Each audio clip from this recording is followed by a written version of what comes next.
5, right? He preached more that year than any other year.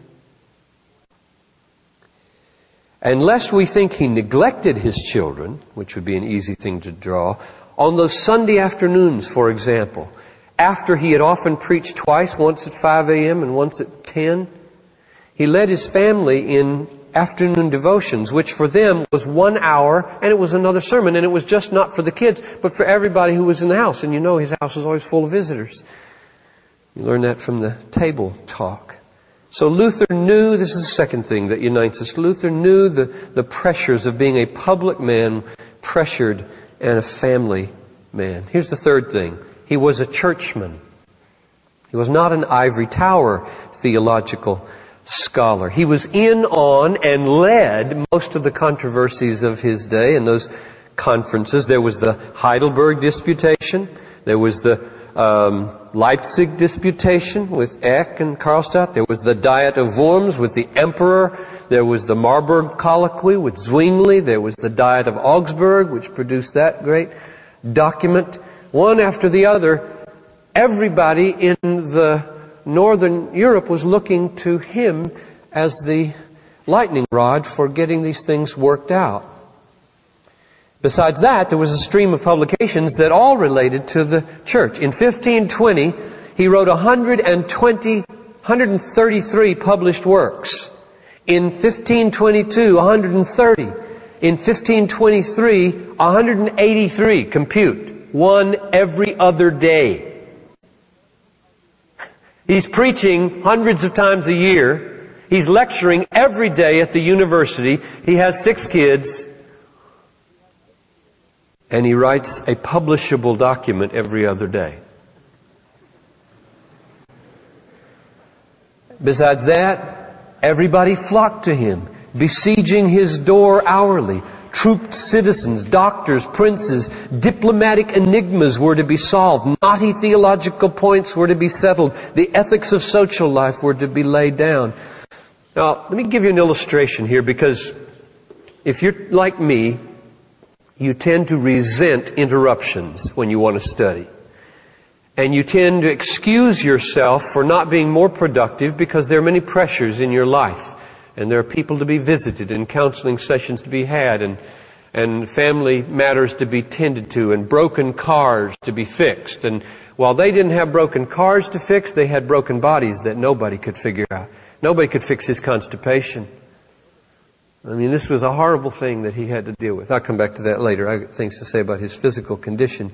But they had their problems. No electric light during all this time. No heat during all this time. Produced nice, like we have heat here, perfect temperature. If it gets a little chilly on the front row, I just kind of, why doesn't somebody fix this thing, you know? And they didn't have any of that. So I wanted to know, does Martin Luther deal with the nitty-gritty practical stuff, like how do you do small groups in a church, you know?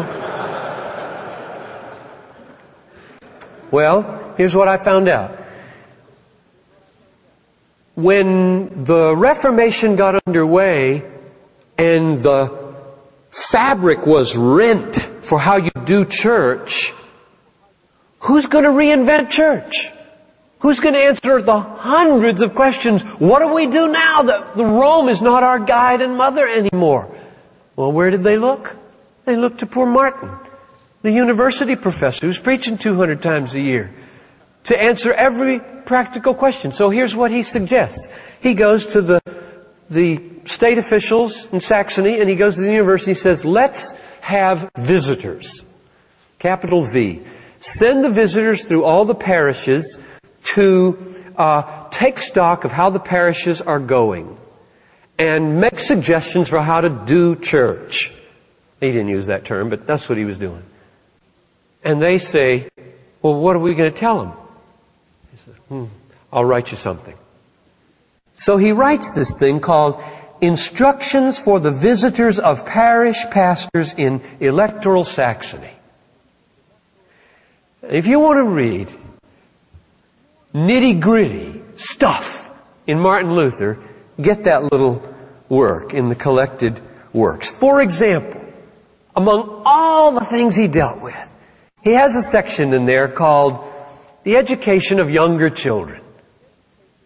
And he gets so specific that he says, now, the way we're going to do this is that we'll break them down into pre-readers, readers, and advanced readers. And then he suggests how to teach them. They shall first learn to read the primer, in which are found the alphabet, the Lord's Prayer, and the Creed, and other prayers. When they have learned this, they shall be given Donatus and Cato to read Donatus and to expound Cato. The schoolmaster is to expound 1 or 2 verses at a time, and the children are to repeat these at a later time, so that they thereby build up a vocabulary. Martin Luther wasting his time telling people how to teach kids, right? Don't ever say that you can't be productive or that you don't have time to study because you got to solve nitty-gritty nursery problems or Sunday school problems or small group problems or worship problems. That's the way I feel, and I'm rebuked by Martin Luther saying, get off it. You're in the real world, and I'm a university professor, and I preach 2 or 3 times a week, and I go to conferences all over the world, and besides that, there's a warrant out for my arrest, and I can be killed anywhere outside Saxony. Get off it, belly-aching American pastors.